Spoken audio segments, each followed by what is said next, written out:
बोलो शंकर भगवान की जय।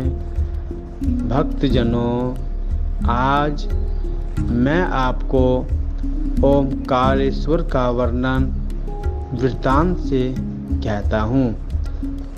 इसे ध्यानपूर्वक सुनना। सूर्य जी बोले, इतना कहते के पश्चात अग्निपुत्र शिवा अवतार हनुमान ने सभी राजाओं चंद्रसेन की कृपा दृष्टि से देखा।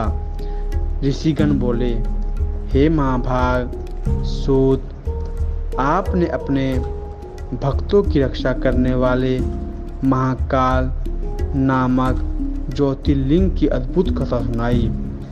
अब हे स्वर्गज्ञ, कृपया कर संपूर्ण पापों को दूर करने वाले ओमकारेश्वर नामक चतुर्थ ज्योतिर्लिंग की कथा सुनाइए। और तथा सूर्य जी बोले, हे महर्षियों, जिस प्रकार ओमकारेश्वर नामक ज्योतिर्लिंग की उत्पत्ति हुई उसे मैं प्रसन्नचित्त हो कहता हूँ।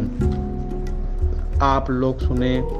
किसी समय भगवान नारद मुनि को कर्णेश्वर शिव के समीप जाकर बड़ी भक्ति से उनकी सेवा की।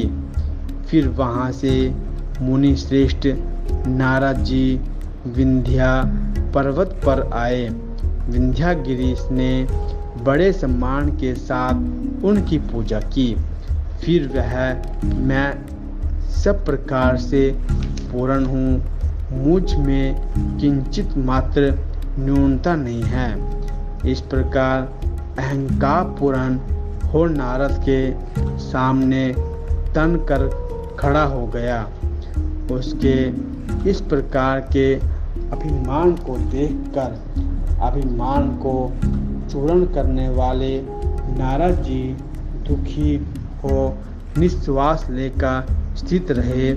तब विंध्या ने कहा, विंध्या बोला, हे देवऋषि, आपको मुझ में कौन सी कमी दिखाई पड़ी जिससे आप दुखी हो इस प्रकार गरम निश्वास लेकर दुखी हो रहे हैं। यह सुन महामुनि नारद जी बोले, हे विंध्या, यद्यपि तुम में सभी गुण है, किंतु तुम सुमेरु से ऊंचाई में कम हो और वहाँ देवताओं के घर है, किंतु तुम पर देवता लोग निवास नहीं करते। सूर्य जी ने कहा, इतना कह नारद जी जहाँ से आए थे वहाँ चले गए। तब विंध्याचल दुखी हो सोचने लगा, ओहो, इस जीवन को धिक्कार है। अब मैं विश्वेश्वर शिव की आराधना करते हुए तप करूँगा। ऐसा अपने मन में सोचकर वह शिव जी की धारा शरण में गया जहाँ ओमकारेश्वर शिव स्थित थे। उसने जाते ही शिव की एक पार्थिव मूर्ति बनाई। 6 महीने तक निरंतर शिवा आराधना करते हुए वह शिव ध्यान में लीन हो गया और अपने तपस्थान से किंचित मात्र विचलित नहीं हुआ। विंध्या के इस तप से शिवजी प्रसन्न हो गए और योनियों के लिए भी अगम्य अपने शरीर का उसे दर्शन कराया। तदनंतर अति प्रसन्न हुए। शिवजी बोले, हे विंध्या, तू मनोवांछित फल मांग में जैसे तप से प्रसन्न हूँ और प्रसन्न होने पर भक्तों का मनोरथ पूर्ण करता हूँ। विंध्याचल बोले, हे देवादिदेव शंभो, यदि आप मुझ पर प्रसन्न है तो जिससे मेरी अभिलाषा पूर्ण होती रहे ऐसी बुद्धि प्रदान कीजिए, क्योंकि आप सदैव भक्त वत्सल है। सूत जी बोले।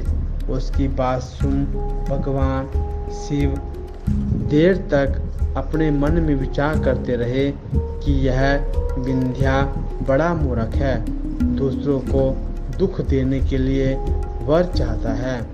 अब मैं क्या करूं जिससे मेरे वरदान से इसका कल्याण हो और दूसरों को अहित न हो।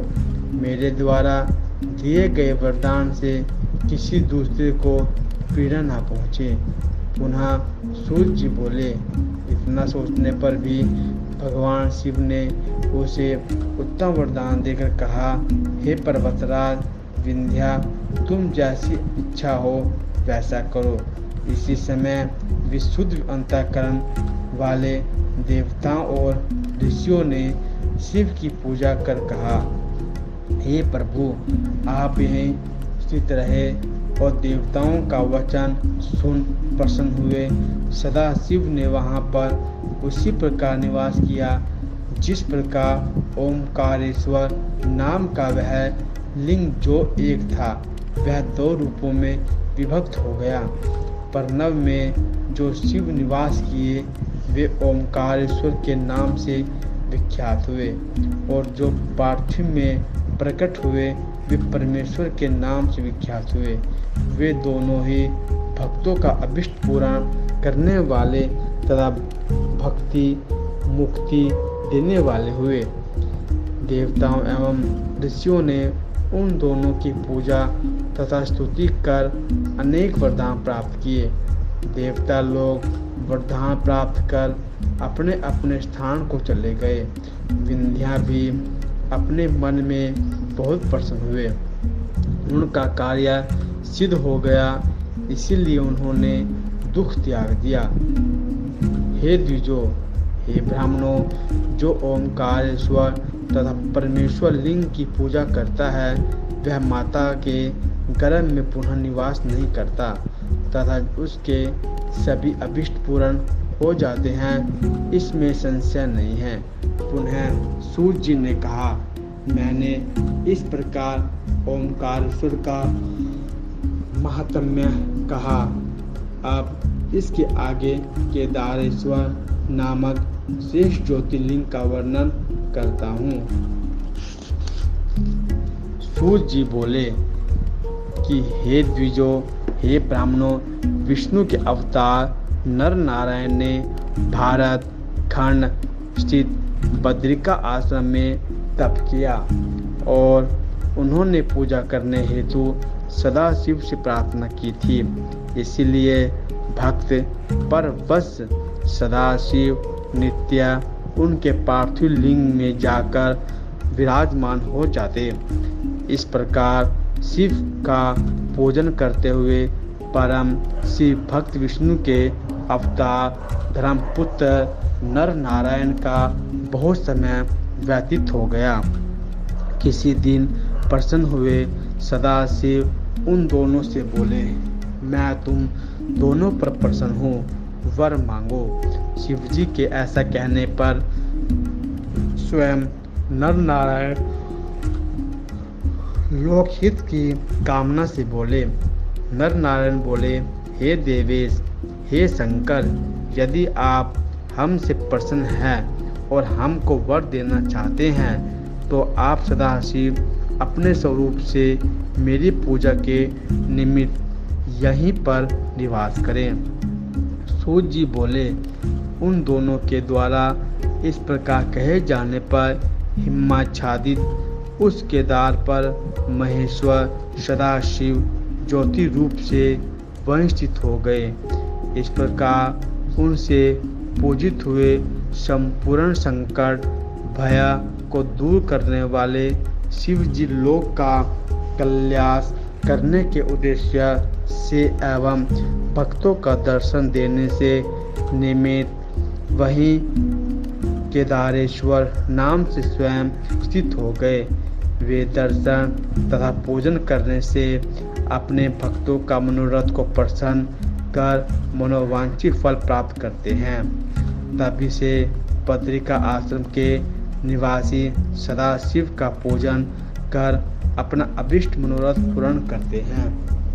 कारण कि सदाशिव सदैव अपने भक्तों का अभिष्ट पूर्ण करने वाले हैं। इतना ही नहीं, जो भक्ति से केदारेश्वर का दर्शन करते हैं उन्हें स्वप्न में भी किसी प्रकार का क्लेश नहीं होता। पांडवों को देखकर इन्हें देवादिदेव ने अपनी माया से महिष का रूप धारण कर पलायन किया था। जब पांडवों ने इनकी पूंछ पकड़ ली तब ये नीचे की ओर मुख कर वहीं स्थित हो गए। उन लोगों ने बारंबार इनसे प्रार्थना की। फिर भक्त वत्सल सदाशिव उसी रूप में वहाँ स्थित हो गए। उस रूप का सिरोभाग नेपाल में प्रकट हुआ। तदनंतर शिवजी ने उन्हें पूजा करने की आज्ञा प्रदान की।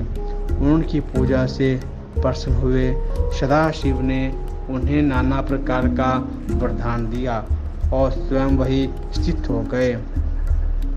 जिस प्रकार हे महर्षियों, जो कुछ भी आप लोगों ने पूछा था वह सब मैंने कह दिया। इस केदारेश्वर के महात्म्य को सुनने से सारे पाप दूर हो जाते हैं, इसमें संशय नहीं है।